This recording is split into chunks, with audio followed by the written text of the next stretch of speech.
Bem-vindas e bem-vindos ao nosso podcast Contabilidade Sem Papas na Língua. Eu sou a Sabrina. Eu sou o Flávio e estamos emocionados por estar aqui para contar histórias e ideias que vos possam inspirar. Aprenderam então, quem sabe, mudar um pouco do mundo ao nosso redor. E o convidado especial de hoje é o Dr. Miguel Freitas. Olá. Bom dia. Bom dia. Podes começar, por favor, por fazer uma breve apresentação sobre si? Sim, claro. Olha, eu tenho 54 anos, tenho 3 filhos, estudei gestão na Faculdade de Economia do Porto. Acabei de saber que vocês estão a acabar o primeiro ano aqui do curso. Eu também fiz o primeiro ano do curso de gestão da Faculdade de Economia do Porto, acabei em 92. E desde essa altura estive sempre a trabalhar na SONAI, na área do retalho, em diferentes áreas do retalho. Comecei pelo continente e pelos supermercados e hipermercados, e depois no retalho alimentar, a Vorten, a Modalfa, na altura agora é a Mo, a Sportzone, a Zip, e passei por várias áreas e agora estou na área da Vorten. Como é que começou a sua carreira profissional? Olha, na verdade comecei como programador, porque fiz um curso de programação e depois, quando entrei para a faculdade, resolvi começar a trabalhar. Então, durante a faculdade, estive numa primeira fase como programador. Depois entrei para muito próximo das vossas áreas, da contabilidade, controle de gestão, a área financeira, e a partir daí passei depois para as áreas comerciais e fiz diferentes funções dentro do retalho. Durante a sua longa carreira, qual foi o maior desafio que se deparou?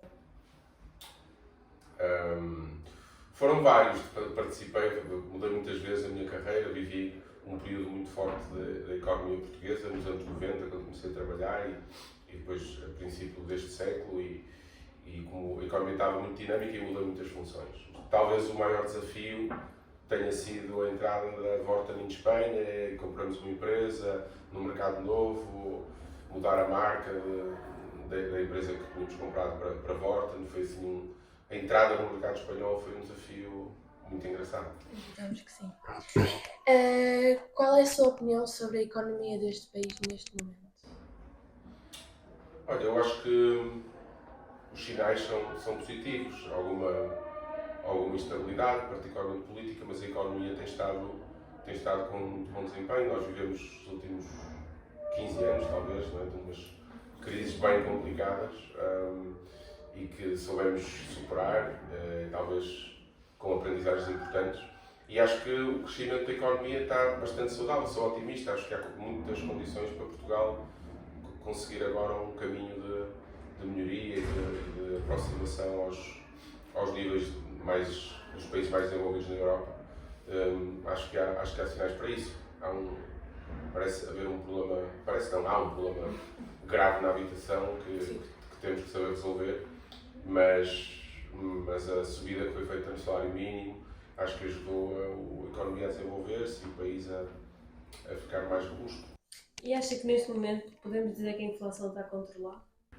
Sim, acho que sim. Os últimos resultados que têm aparecido são nesse sentido. Nós estamos muito indexados às economias europeias, não é? Já não vivemos sozinhos e não conseguimos certamente controlar isso sozinhos, mas quer em Portugal, quer nas principais economias europeias, os números do último trimestre do ano passado, primeiro trimestre deste ano, são bastante positivos e parece estar bastante controlado. Pelo menos são as indicações que parecem sair. Sim. Como é que a tecnologia está a mudar o mundo da economia? Você acha que sim, acha que não? A sua opinião, assim, em termos geral? Sim, acho que sim. Acho que já não é de agora. Os últimos 200 anos, talvez, têm sido anos em que as economias têm mudado muito com grandes rupturas tecnológicas, não é? Particularmente com a máquina a vapor, e depois a Revolução Industrial trouxe um ciclo de permanente transformação através da tecnologia. Nesta fase, acho que é impossível não falar da inteligência artificial, que assim é o grande tema do momento e que está de facto a trazer uma mudança muito importante, por ver muitas funções, muitos processos que são facilmente automatizáveis e substituídos por máquinas. Acho que isso é, obviamente, por vezes assusta, não é? Toda a gente às vezes tem esse medo do que pode representar, e eu tendo a ser otimista. Acho que no passado tem sido sempre, o ser humano tem sabido usar a tecnologia para mudar para melhor, e todos vivemos bastante melhores do que quando olhamos 100 anos para trás, não é? Portanto, eu acredito mesmo que vai ser um ciclo onde, apesar de numa fase inicial de criar bastante perturbação e alguma descontinuidade perigosa, das pessoas de repente estarem desqualificadas, é muito importante. Aliás, é o que vocês estão a fazer e devem fazer a vida toda. Vai ser cada vez mais preciso estudar e aprender coisas novas durante a vida, porque num espaço de 40 ou 50 anos as coisas mudam muito com o ritmo que a tecnologia muda, não é? E temos de nos saber adaptar, mas depois de uma fase se calhar mais difícil, acredito que a tecnologia vai trazer outra vez um salto na qualidade de vida das pessoas. E em relação às empresas, quais são os fatores que influenciam o desempenho de uma empresa, o desempenho económico?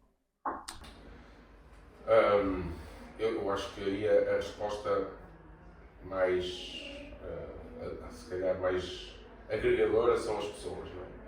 Porque no fim, apesar de estarmos a falar da inteligência artificial, da tecnologia, das máquinas, no fim são as pessoas que marcam a diferença, e obviamente a capacidade que as empresas têm de investir também em equipamentos, em tecnologia é importante, mas a construção de equipas de qualidade, pessoas que saibam ter o rigor e a capacidade de trabalho e de execução nas suas áreas, com a criatividade e o risco, saber assumir riscos de mudança, de testar coisas novas e aprender, e depois falhar e voltar a testar e encontrar um caminho diferenciador para quando olham à volta para a sua concorrência.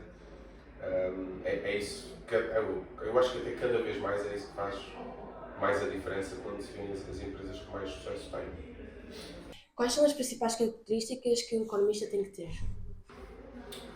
Um economista, vamos separar um bocadinho um macroeconomista, um técnico ou um gestor, não é? Muitos dos economistas vão ser gestores e estão a trabalhar em empresas, estão nas empresas. Um macroeconomista é uma função muito técnica e, portanto, muito analítica, de muito estudo, de muita capacidade de interpretar as tendências das macroeconomias e dos países. Mas falando, penso que se calhar te referes mais a isso, falando do economista enquanto gestor, e que é um bocado a minha experiência, aquilo que eu posso conhecer. Falamos há pouco nisso, não é? Essa capacidade de aprender e de estar sempre com a mente aberta para entender como é que as coisas funcionam, qual é a forma que se pode otimizar o funcionamento de uma empresa, é obviamente muito importante. Nunca se dizer a capacidade de trabalho, não é? e de aquilo que hoje se chama muito o empreendedorismo, no sentido de saber agarrar os desafios e tomá-los como seus mesmo estando a trabalhar por conta própria numa empresa, mas levar os desafios avante e conseguir entregar os resultados que esse desafio coloca é muito importante. E depois a criatividade e o risco, que também já referimos, é um fator crucial. Aliás, cada vez mais o ritmo de mudança a que as coisas só acontecem exige arriscar, exige fazer experiências, testar coisas novas, e portanto já lá vão os tempos de poder ter funções relativamente rotineiras e contínuas. Hoje em dia é preciso estar sempre a arriscar coisas novas e a testar. Quais seriam as melhores estratégias para inovar uma empresa? Tem precisamente a ver com essa capacidade de arriscar, não é? De conseguir, ao estar perante um desafio, não pensar só nas soluções mais óbvias, mas conseguir encontrar formas de testar soluções diferentes. E aquilo que hoje se fala muito, que é o fail fast, no sentido de testar muitas vezes, saber interpretar bem quando as coisas não funcionam, andar para trás, testar outra vez. Isso é o que, ao fim de algum tempo, traz essa inovação. Nas empresas de maior dimensão, é muito normal também fazer investimentos, construir equipas próprias para fazer essa inovação, e pessoas dedicadas a permanentemente desafiar toda a empresa a encontrar formas diferentes e mais inovadoras de fazer acontecer. Mas a lógica do risco e da consciência da importância de estar permanentemente a questionar aquilo que fazemos é talvez a melhor forma de inovar. Quais são os principais indicadores financeiros que os investidores devem considerar ao avaliar uma empresa?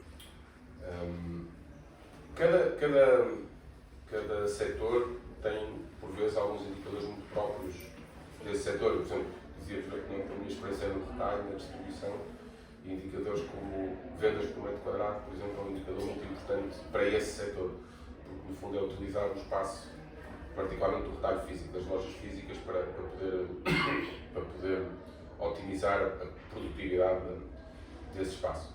Mas, de uma forma geral, o EBITDA, que é um indicador muito usado hoje, o resultado operacional, é talvez o mais importante em termos de perceber a rentabilidade que a empresa está a conseguir gerar, o volume de negócios e existindo cotas de mercado nos setores, são indicadores muito importantes porque dão alguma perspectiva sobre a capacidade relativa de concorrer, não é? Estar com mais cota de mercado, são empresas normalmente mais capazes de continuar a liderar os mercados, e esses são obviamente muito importantes. Depois temos mais de balanço, mais financeiros, como o nível de dívida e a capacidade de suportar o serviço da dívida que as empresas têm que assegurar, a taxa de crescimento, porque é normalmente um indicador que traduz a tendência, se a empresa está a conseguir acompanhar o mercado ou se está até de crescer ou muito já estagnada, sem crescimento, são sinais normalmente também importantes no diagnóstico da saúde de uma empresa. Acho que está tudo. Já fizemos as perguntas que achamos que os nossos seguidores irão se interessar mais, não é? E agradecemos muito por ter vindo. Nada, um prazer. Obrigado e boa sorte. Obrigado.